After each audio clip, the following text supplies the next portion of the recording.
Welcome to the Intern Pursuit Whisperer Live, the show all about the future of work. Reminder, listeners, you can call us live on the air. The phone number is 407-582-2906.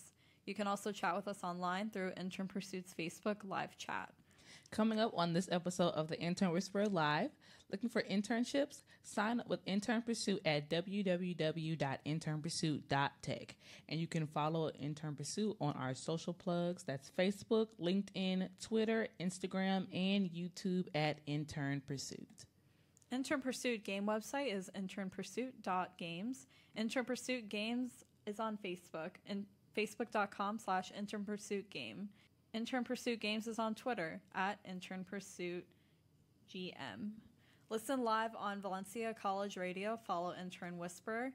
Watch Intern Pursuit on Facebook Live, www.facebook.com/Intern Pursuit. You can also call us live on the air.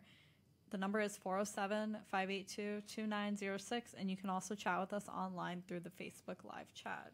Orlando Devs is a nonprofit organization made up of a community of software developers in Orlando. Whether you love writing code or are just getting started, you are welcome to check out the Orlando Devs Meetup to connect with software and IT professionals. Their website is www.orlandodevs.com. Thank you, Orlando Devs, for being a partner of the Intern Whisperer.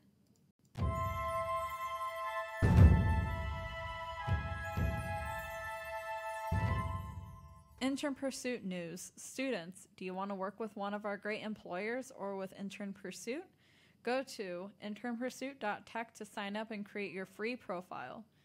Employers of all types and sizes are invited to be a part of our early adopter beta program and take advantage of special pricing by December 31st, 2019. Contact us at info@internpursuit.tech for more information. Want to play our game? Go to internpursuit.games to check it out. On tonight's Wildcard show, we are raising awareness and educating our listeners to recognize October as National Depression Month. So first, we want to say that we thank our boss, Isabella, for giving us interns the opportunity to host our own show. Thank you for trusting us with this task today. What I wanted to talk about was what college students can do to aid in their mental health with the resources that their universities are providing. You actually have to provide mental health resources on your college campuses. It is a law. And I have some stats for you about college students. So a study by the American Physiological Association found that approximately 86% of students with a psychiatric disability left school without completing their degrees. And some resources for student accommodations in the classrooms are: you can ask your teacher for preferred seating if you feel more comfortable sitting in the back of the classroom, so that way you can easily exit without causing a scene. You can do that. You can also take additional breaks in class. There is nothing wrong with leaving class maybe like for 5 minutes to get a breather if you feel yourself getting overcome with anxiety or worry. And you can also take your test in separate rooms, and they've started that even in like elementary and middle and high schools. And no one really likes when you have to do a class presentation in front of everybody. So if you talk to your professor and you say, "Hello, kind person, can you please let me do my do my presentation in a written form or a PowerPoint and send that out to you," they should accommodate you. So some tips for maintaining a positive outlook in the mental health area in college is: don't skip out on sleep. I know I fall victim to that a lot, just thinking like, oh, if I miss 2 hours of sleep, then that's 2 hours of work I can get done, and that's 2 hours that I won't be stressed the next day about what I could have done. The next one is to keep yourself active and to develop healthy eating habits. That one is very hard, especially when you don't have money like that. That's easier said than done. But I know that if you are just only eating McDonald's and junk food every day, you will feel it and you will feel sluggish every day. I know if I eat out way too much, probably like 3 days minimum, I'll just start feeling it mentally and physically. And then that's when I start to make my homemade meals again. Yeah. Yes, and then you miss it. Yeah. For me, I just, whenever I would eat out all the time, I would feel less motivated to complete any of my tasks throughout the day. And when I start eating healthier, my energy goes up again, and it gives me more of a motivation to finish everything that I want to do. You're definitely feeding your mind, not just your body. Exactly. And I think that's something that everyone should remember, because everyone knows that. They just need to not be so tempted by the convenience of takeout. Yeah.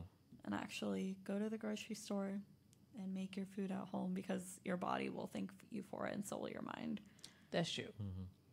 How many hours of sleep do you guys wish you were getting? Because I know I'm not getting the amount that I want, and I think that does carry over into my next day with the added stress that I have, and I'm always mad at myself during the next day. Like, if I would have had more sleep, I would feel so much better. Yeah.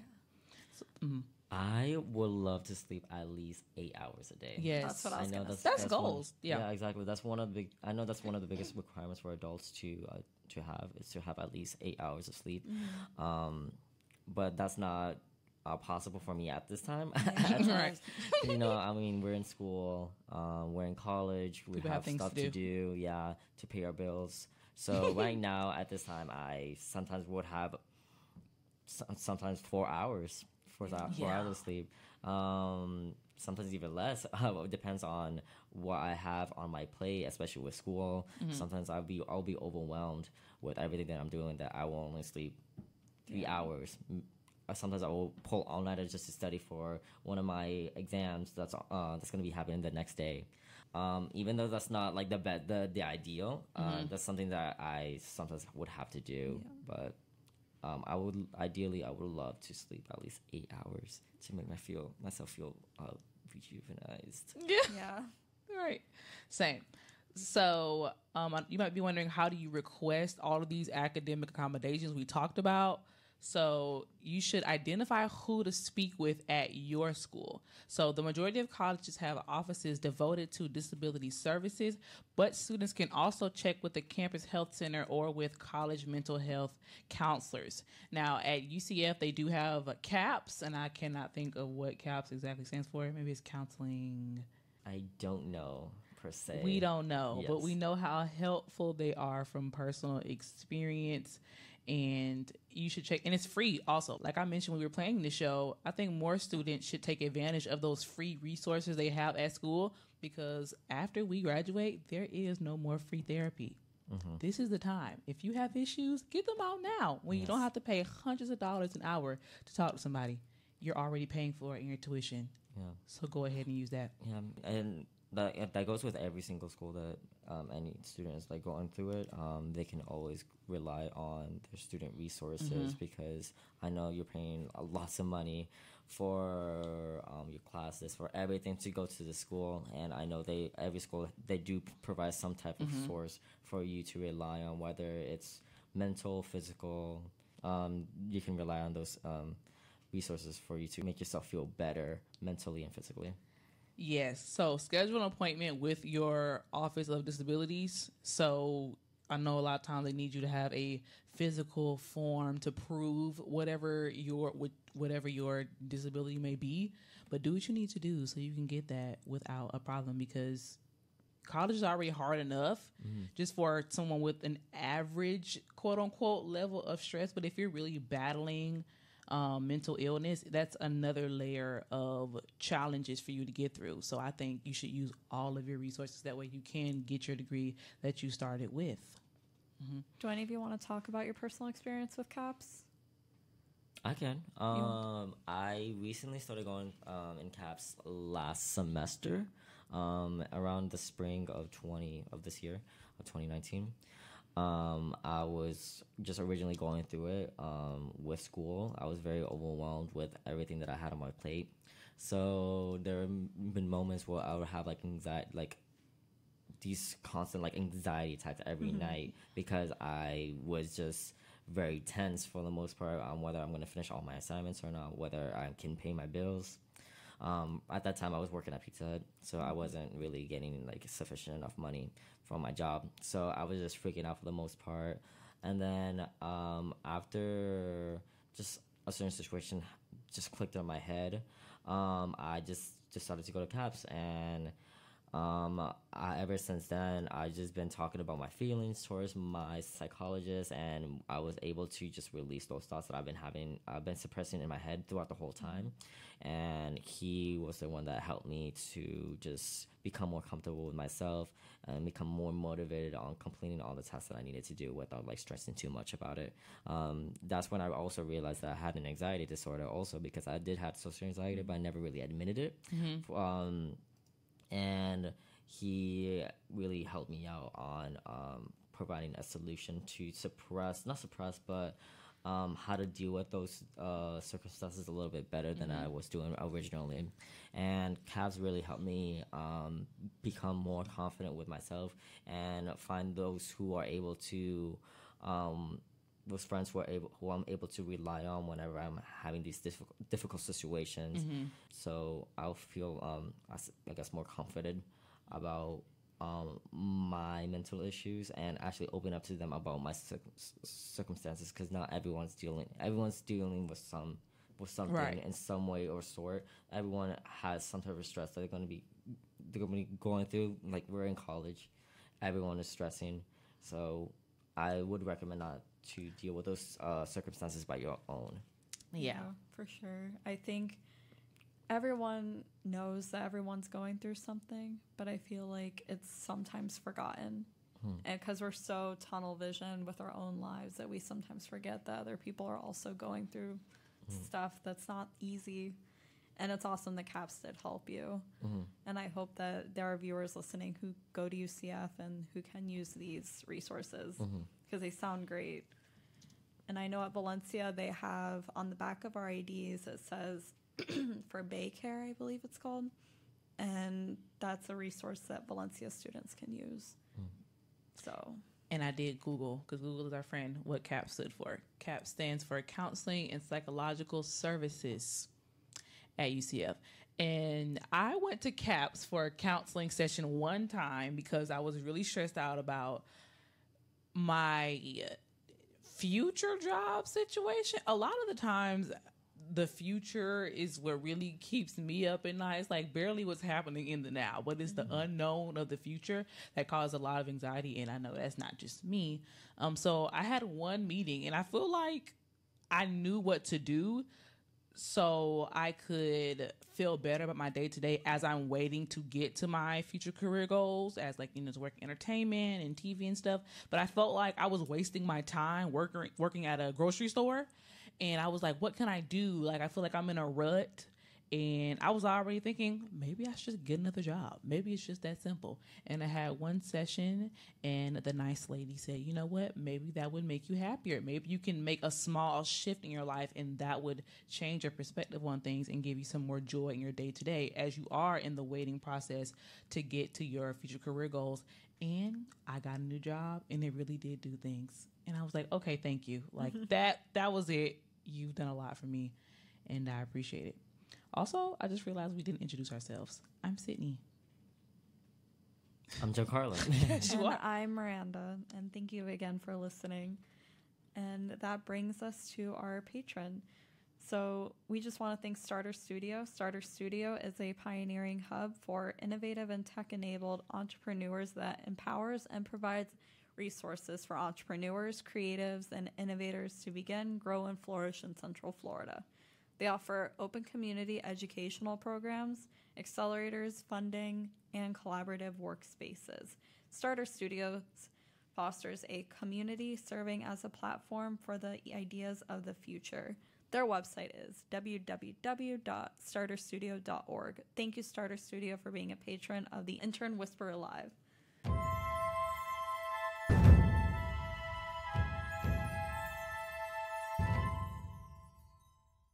So we discussed student resources, and that drives us to our next topic, which is how can employers help and what some companies already do.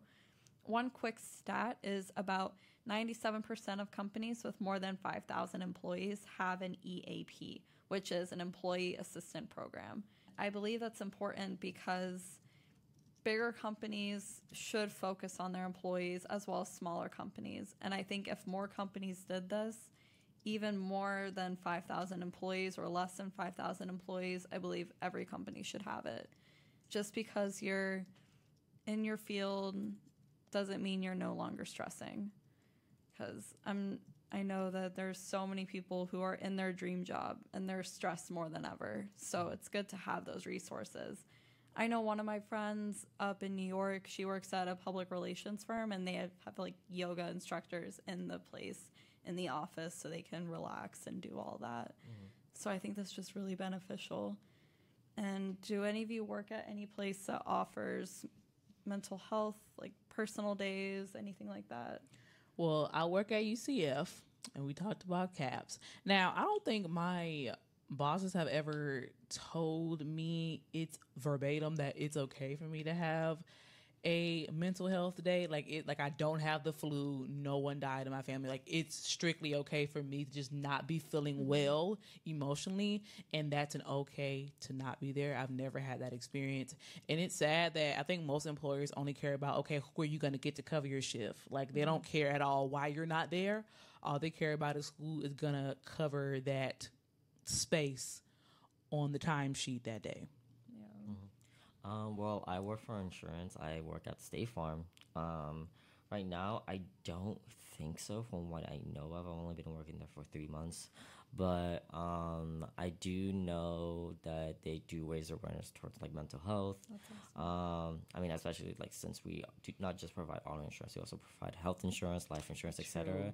And a lot of people who come into our office, some of them do have like personal issues on whether one of their children or themselves, they're dealing with like an unfortunate situation, and that's causing them to have like a bunch of stress.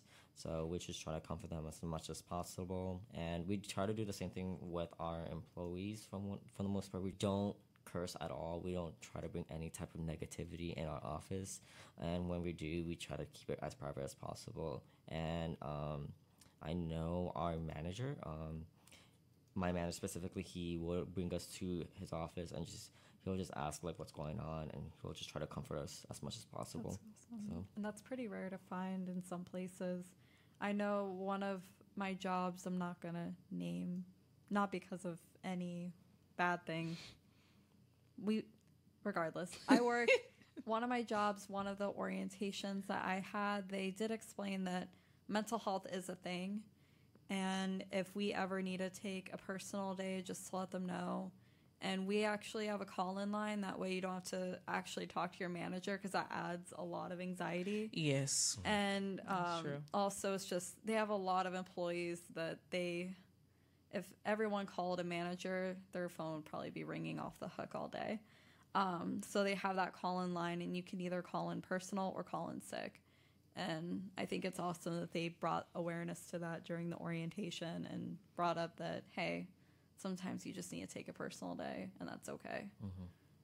Now, another topic I wanted to bring up is NAMIGO, which stands for National Association of Mental Illness Greater Orlando.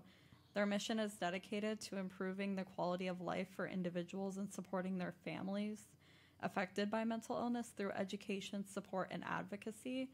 And their vision is individuals living with mental illness can recover and lead productive and meaningful lives, which I think that's a great vision to have, because just because you have a mental illness doesn't mean you can't be successful. And I think that is a stigma that people have about mental illness, is anyone can have it. Anyone's living with, you don't know what someone's living through.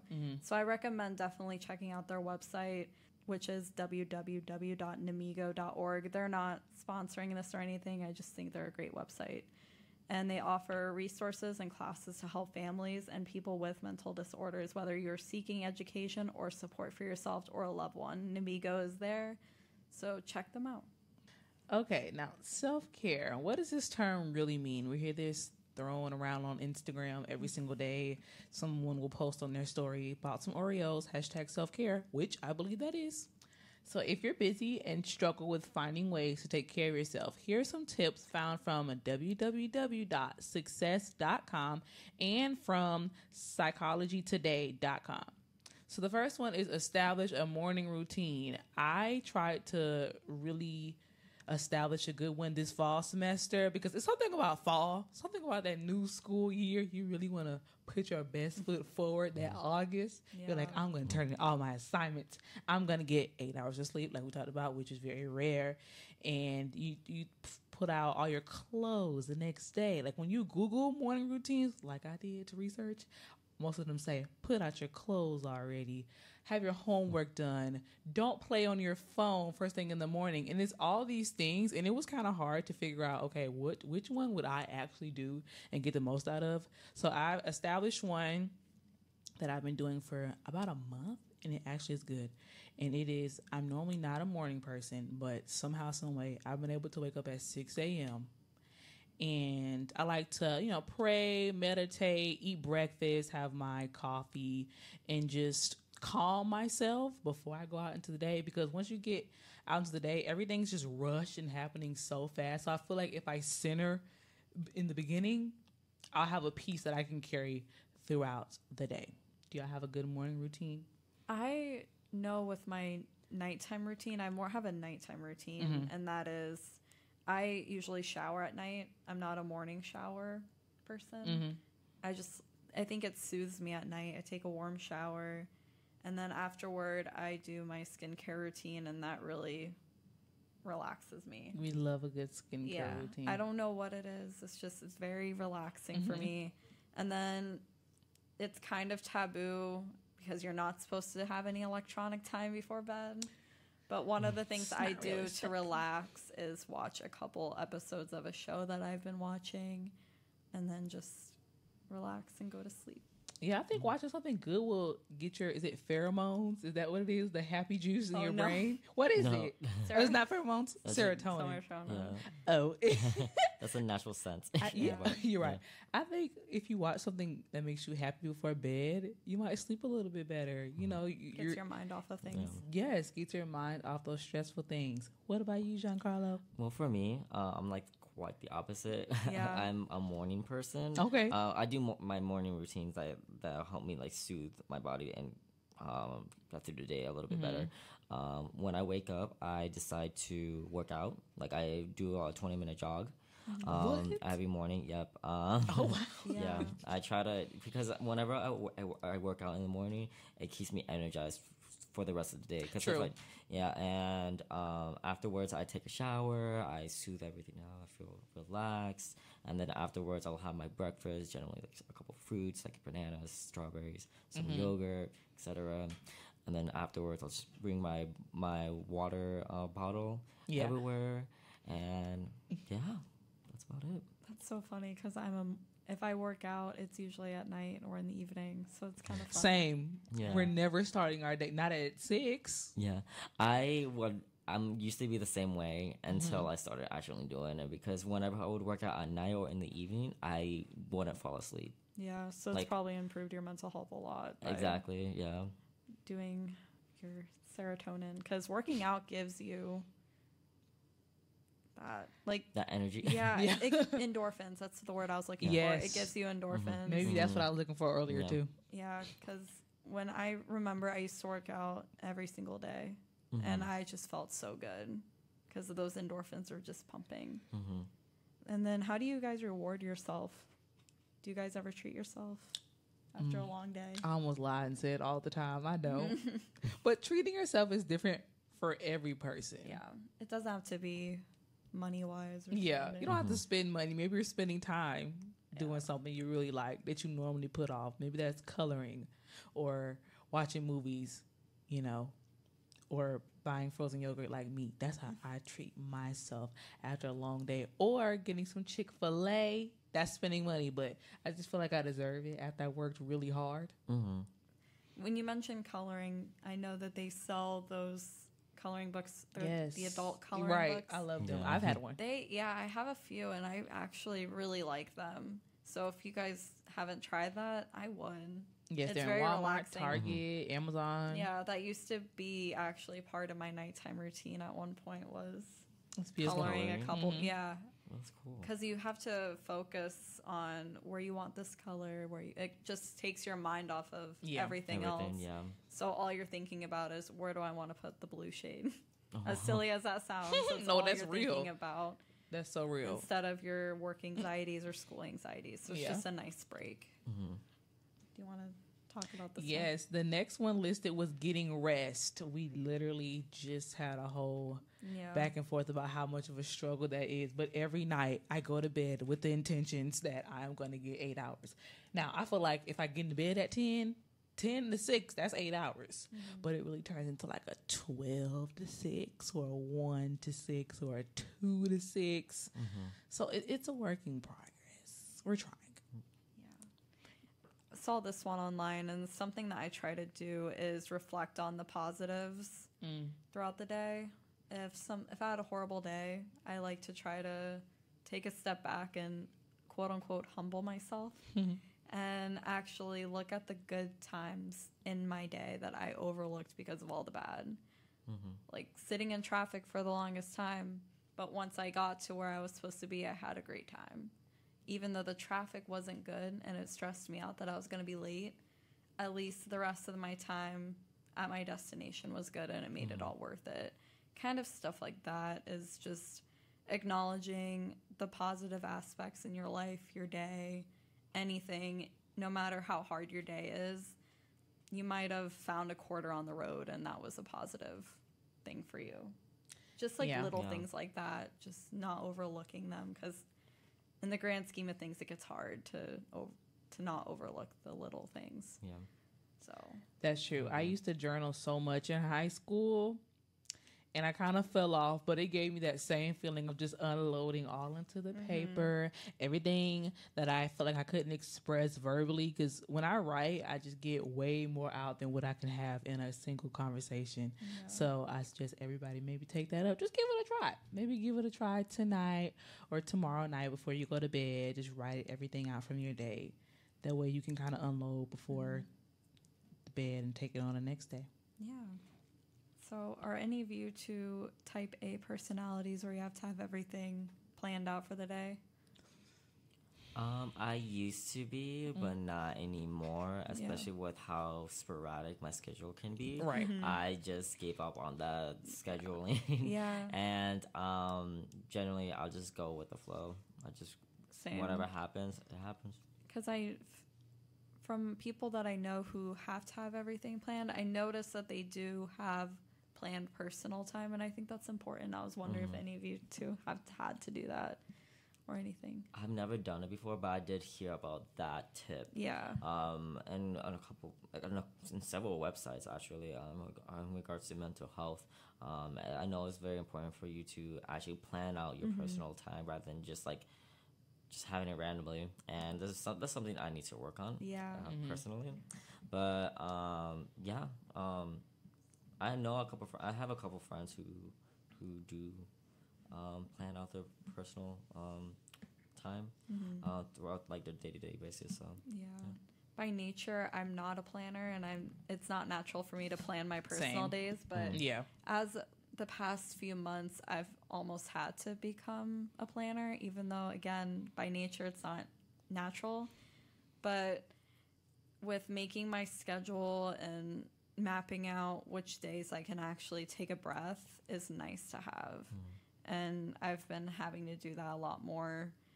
Like on my calendar, you'll see a dash, and that not on my calendar, but on my phone, I have a list of what days I work, which days I don't, which days I'm free, which days I'm not completely free. Still have work, but have that little window of time for myself. And I think that's just really important to have. And another tip I see here that's really good is using positive language and self-talk. So talking to yourself in those positive verbiage. Yes, I agree. I remember I heard Joel Osteen say, he's a pastor out of Texas. I saw him live in Jacksonville a few years ago, and he said to change your daily recording of all the things you're saying to yourself. And I was never conscious of it before then. So if I do notice I'm being very negative with my words, and especially talking bad about myself, I know you can't take back your words, but I'm like, no, I didn't mean that, to myself, and then replace that with a positive affirmation about myself or about whatever situation I'm going through. Some tips I see also in here is make time for yourself, family, and friends. We just went over that a little bit. Exercise and eating right. we're all trying to eat our broccoli and our vegetables because it'll make you feel better than eating chips all day. Although chips sometimes, like, it feels better, but the outcome is you won't feel as groggy and walk around every day like there's a weight on yourself, because there literally is a weight in your stomach because of what you put into your body. Another one is letting yourself go outside. That's very helpful for people who work in an office. Oh, yeah. Like, I know since I got an office job, which I do love now, I'll have to get up and walk around because your legs just get so stiff and your body gets stiff, like from being kind of hunched over in your seat, like typing on your computer. So I have to intentionally get up and be like, okay, I'm going to take 5 so I don't feel all tense and tight. I know for me personally, if I'm inside all day, I can't do it. I have to at least go outside a little bit, get the sun, and just see nature. As corny as that sounds, but just get the fresh air, because being inside all day can just make you feel bleh. Yeah, it wears me out personally. To be inside? To be inside. Yeah. If I stay inside for too long, like same thing, I work at an office, I work for State Farm, I am basically sitting down the whole time just calling people.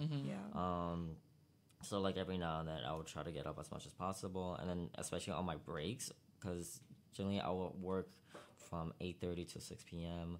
And that gives me time to get like an hour break specifically, and I take that time to utilize like just walking, like actually just relaxing, just like walking outside and just take a breather. Yeah, and relax.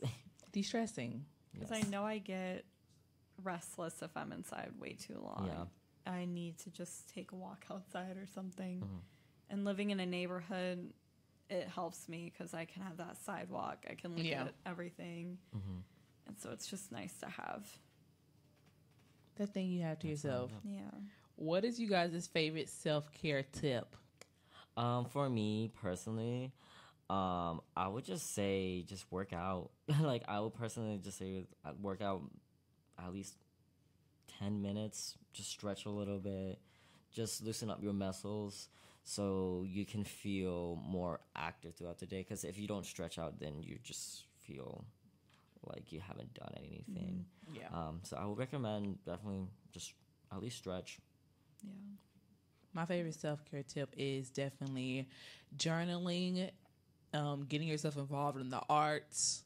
I feel like, not to get hippy-dippy, but to go there, I feel like there's few things more healing than immersing yourself in the arts, whether that be going to a play, listening to good music, watching a good film, to at least take you away from the things that are stressing you out in that moment.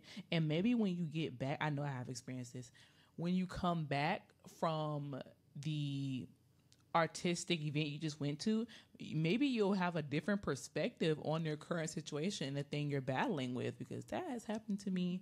But that is just the film student in me jumping out. That will recommend that to anybody, to embrace yourself in something artistic, something that took time for someone else to create, and just marvel at something else that you had nothing to do with.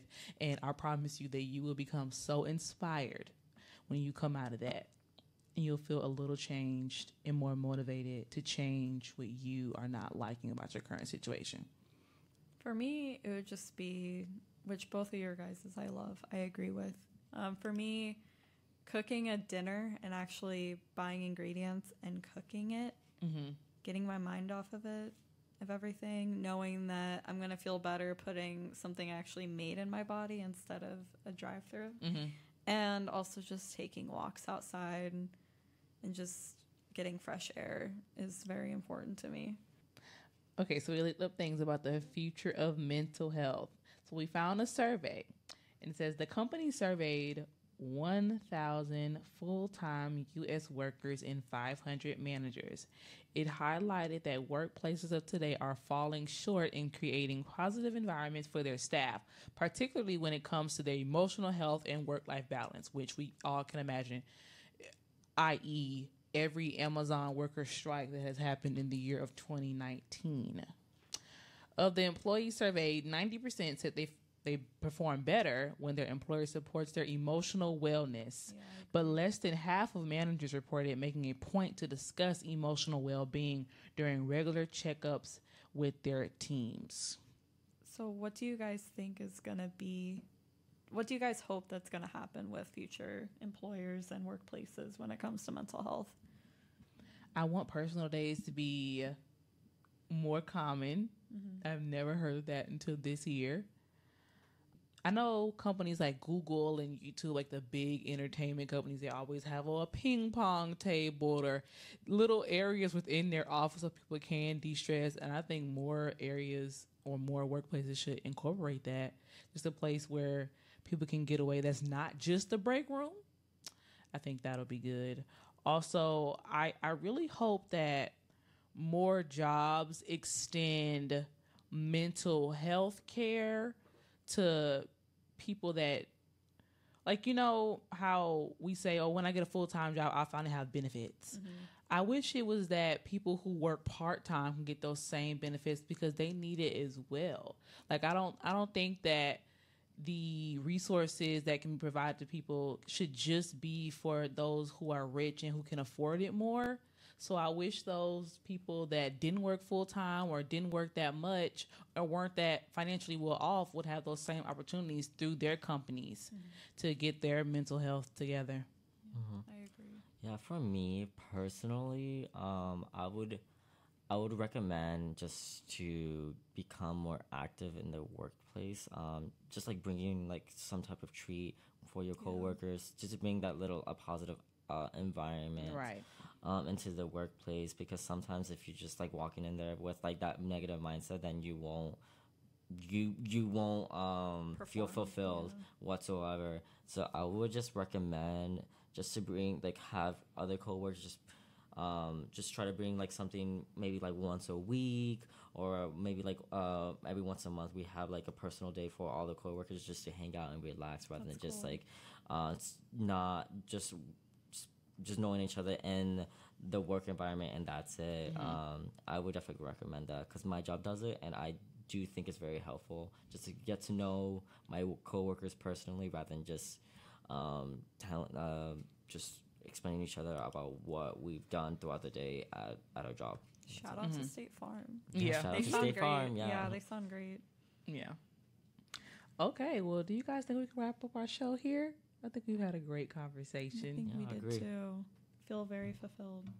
All righty.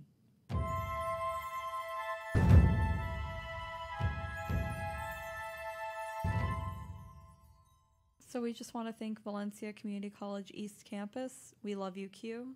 And this area has state-of-the-art social broadcasting studio. It has a great atmosphere and knowledgeable staff, fantastic environment to produce in, and easy equipment to use, which I think is great and has helped with this podcast immensely. Anyone have shout-outs? Sydney, Giancarlo? My first shout out goes to Isabella, I like to call her our boss. Thank you for teaching us everything we know on how to even work this equipment, because if it wasn't for you taking the time on your off days to teach us and train us, we wouldn't be able to work any of this. So we thank you for your hard work and dedication here. I also want to thank my roommates who've helped me so much this week. I actually thanked them on the last show too. They've been very helpful for me in my education. And when I graduate, I am giving a big thank you to them. Awesome. For me, stating the obvious, State Farm. Shout out to State Farm. Shout out to State Farm. You're great. All my coworkers, they're amazing. They help me become a better person, have more positive mindset towards everything I want to do in my everyday life. I also want to thank all my best friends who helped me throughout this week, because this week was not it was not the worst, but like it was stressful. So they were helping me out just how to get through the day mentally. And yeah, this weekend was amazing weekend for me, and it was because of them. So. Nice. Yes. Yeah, friends help out a lot. But shout out to Isabella for letting us do the show. Shout out to my friends and family. You guys always help me de-stress. So shout out to you guys on this mental health talk. So thank you. And thank you to Hernando and Darius. Thanks, guys. Giving You us guys are the best. support. We so appreciate it. And how to contact the show is info@internpursuit.tech. You can reach us at the phone number 321-422-2166 or www.internpursuit.tech, and as well as the social media pages like Facebook, Twitter, on Intern Pursuit, and you can listen to us live on facebook.com/Valencia College Radio or watch live at Valencia College Radio, both on Facebook. As we close the show, we want to thank you for listening. Bye. Bye.